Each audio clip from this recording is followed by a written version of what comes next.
राजस्थान विधानसभा चुनावों को लेकर भारतीय जनता पार्टी ने आज अपना घोषणा पत्र जारी कर दिया है।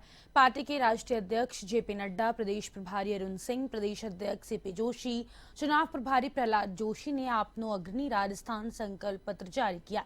भाजपा के राष्ट्रीय अध्यक्ष जेपी नड्डा ने कहा कि भाजपा का संकल्प पत्र मुख्य रूप से 3 बातों पर केंद्रित है। पहला, सबका साथ सबका विकास, दूसरा, गांव, गरीब और वंचित वर्ग का कल्याण और तीसरा, मजबूत आधारभूत संरचना। इसके अलावा भाजपा ने शहरी और ग्रामीण आधारभूत संरचना के विकास पर भी जोर दिया।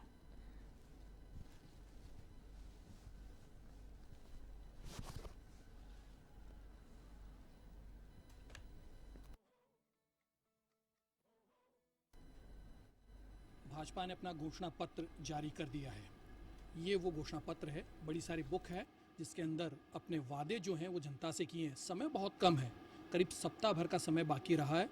अब ऐसे घोषणाओं को लेकर जनता तक बीजेपी जाएगी, उसको कितना समय मिलेगा, जनता तक कैसे अपने वादों को पहुंचा पाएगी, ये एक विषय जरूर है। लेकिन आपनो अग्रणी राजस्थान संकल्प पत्र 2023 के नाम से इस घोषणा पत्र को, जिसे भाजपा संकल्प पत्र कह रही है, वो जारी कर दिया गया है। जेपी नड्डा ने इस संकल्प पत्र को जारी किया। इसके बड़े और महत्वपूर्ण मुद्दों की अगर हम बात करें तो सबसे बड़ी बात यह है कि किसानों को लेकर लगातार बीजेपी को घेरा जा रहा था, केंद्र सरकार को घेरा जा रहा था। किसानों ने धरने और प्रदर्शन तक किए थे और ऐसे में किसानों पर फोकस है। स्टार्टिंग में ही किसानों को तवज्जो दी गई है।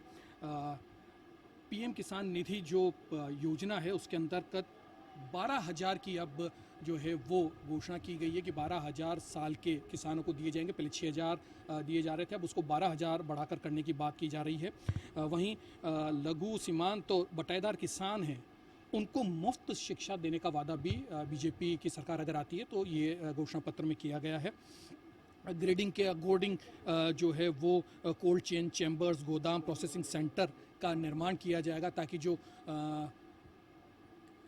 फसलें खरीदी जाती है किसानों से वो ख़राब ना हो और उसका उपयोग जो है वो किया जा सके। वहीं एक सबसे बड़ी बात ये कि 2700 रुपये प्रति क्विंटल बोनस प्रदान करेगी एमएसपी पे, समर्थन मूल्य पर जो खरीदी जाएगी उसके अंदर 2700 रुपये प्रति क्विंटल जो है बोनस देने का भी वादा किया गया है इसके अंदर। वहीं अगर हम महिलाओं की करें तो महिलाओं के लिए भी काफ़ी कुछ यहाँ पर दिया गया है। लाडू प्रोत्साहन योजना जो मध्य प्रदेश में जिस तरीके से चल रही थी उसको ही इस राजस्थान में अडॉप्ट किया गया है। और कक्षा 6 में 6,000, कक्षा 9 में 8,000 और कक्षा 10 में 10,000 और 11वीं कक्षा में 12,000 और 12वीं में 14,000 व्यावसायिक पाठ्यक्रम के लिए दिए जाने की घोषणा की है कि अगर उनकी सरकार आती है तो बीजेपी इस तरीके से उनको करेगी। मुख्यमंत्री स्कूटी योजना भी चलाई जा रही है, पहले से चल रही है। गहलोत सरकार में मुफ्त में बालिकाओं को स्कूटी प्रदान की गई थी, लेकिन इसी चीज़ को लेकर बीजेपी भी अब सामने है। उसके अलावा कई और भी बड़े जो मामले हैं वो है किसान कल्याण की लगातार बात कर रही है। सिंचाई परियोजनाओं को लेकर जो है वो एक सिंचाई टास्क फोर्स जो है वो गठित करने की बात बीजेपी कर रही है। सबसे बड़ी बात है ईआरसीपी का कहीं उल्लेख नहीं है, जिसको लेकर कांग्रेस लगातार केंद्र सरकार को घेरती रही है। मुख्यमंत्री हर मंच से ईआरसीपी योजना को लेकर लगातार कहते रही है, लेकिन वो इसके अंदर नज़र नहीं आ रही है। कोशिश इस बात की कि किसानों को स्वावलंबी बनाने की जो बात लगातार मोदी सरकार के द्वारा की जाती है वो इस घोषणा पत्र में भी साफ तौर पर नज़र आ रही है। इंफ्रास्ट्रक्चर को लेकर काफ़ी कुछ बातें कही गई है। जो उन्होंने कहा है जेपी नड्डा साहब ने कि जितनी योजनाएं केंद्र ने राजस्थान को दी है कोई भेदभाव नहीं किया गया है। जो भारतमाला योजना है उसमें 44,000 करोड़ रुपए की योजना राजस्थान में बनाई गई है और ये इंफ्रास्ट्रक्चर का जो काम है ये लगातार आगे भी जारी रहेगा उनकी सरकार अगर आती है तो ऐसे में लग रहा है कि उन्होंने कहा है कि कई तरीके की और भी चीज़ों को उन्होंने इसमें इंगित किया है। सबसे बड़ा है one district one sports complex योजना, खेलों को लेकर, खेलों को बढ़ावा देने के लेकर जो है संकल्प पत्र में बड़े बड़े वादे किए हुए हैं। और मैं आपको बता दूं और भी कई चीज़ें जो है वो इसके अंदर वादों में शुमार की गई है। पर्यटन क्षेत्र है राजस्थान और पर्यटन को लेकर किस तरीके की है। सीकर में महाराव शेखावटी अकादमी बनाने की घोषणा की। कई अकादमियाँ बनाएगी अगर सरकार आती है तो। जयपुर में सवाई जयसिंह ढूंढाड़ंग अकादमी बनाएंगे। भरतपुर में महाराजा सूरजमल ब्रज अकादमी बनाने की बात कही गई है।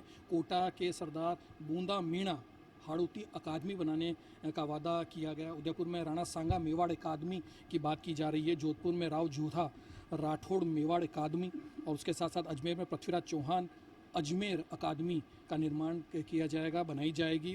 बीकानेर में अल्लाह जलाई बाई मान अकादमी बनाने का वादा जो है वो किया जा रहा है। रोज़गार की बात करें तो रोज़गार के लिए भी सरकार पूरी कोशिश करेगी। बेरोज़गारों को किस तरीके से फ़ायदा पहुंचाया जा सके, श्रमिकों के लिए, गरीबों के लिए, संस्कृति के लिए किस तरीके से आगे होगा, वो उन सब का लेखा जोखा जो है वो यहाँ पर नज़र आ रहा है। पर्यटन के बाद आधारभूत संरचना के लिए उन्होंने जयपुर, उदयपुर, कोटा, अजमेर, भरतपुर, जोधपुर और बीकानेर को स्मार्ट सिटी के रूप में और अधिक डेवलप करने की बात कही है। कांग्रेस जिस तरीके से बिजली कटौती की बात के राज्य में नज़र आ रही है, बीजेपी का वादा है कि अगर उनकी सरकार आती है तो 24/7 बिजली मिलेगी, कोई कटौती नहीं होगी और बिजली की जो रेटें उनको भी देखा जाएगा। मास्टर प्लान्स जो हैं वो बनाया जाएगा। महिलाओं के लिए काफ़ी कुछ दिया है। सबसे बड़ी बात रोज़गार क्या देंगे, तो जोधपुर में रोज़गार के लिए इन्होंने कहा है कि जोधपुर में फूड टेक्नोलॉजी विश्वविद्यालय स्थापित करेंगे, सरकार आती है तो। प्रदेश में पहला एविएशन विश्वविद्यालय भी यहाँ पर किया जाएगा ताकि यहाँ का जो यूथ है स्किल्ड हो और रोज़गार की तरफ वो बढ़ सके। राष्ट्रीय डिज़ाइन संस्थान यानी NID भी यहाँ पर लाई जाएगी। ये कुछ बड़े उन्होंने घोषणाएं की है। रोजगार और स्वरोजगार के अवसर भी प्रदान करने की बात की गई है, लेकिन कोई एक बड़ा खाका खींचती हुई इसमें नज़र नहीं आ रहा है। लेकिन अब इन सारे घोषणाओं को लेकर बीजेपी जो है जनता में जाना चाह रही है। आज से अगर हम देखें तो करीब सप्ताह भर का टाइम जो है बीजेपी के पास है। क्या इन सारे योजनाओं को लेकर, इन वादों को लेकर जनता तक पहुंच पाएगी, एक बड़ा प्रश्न है, क्योंकि घोषणा पत्र जारी करते करते काफ़ी समय लग गया बीजेपी को। तो अपनी बात जनता तक किस तरीके से पहुंचा पाएगी, ये देखने वाली बात होगी। कैमरामैन राकेश के साथ दुर्गेशन भटनागर, A1 TV।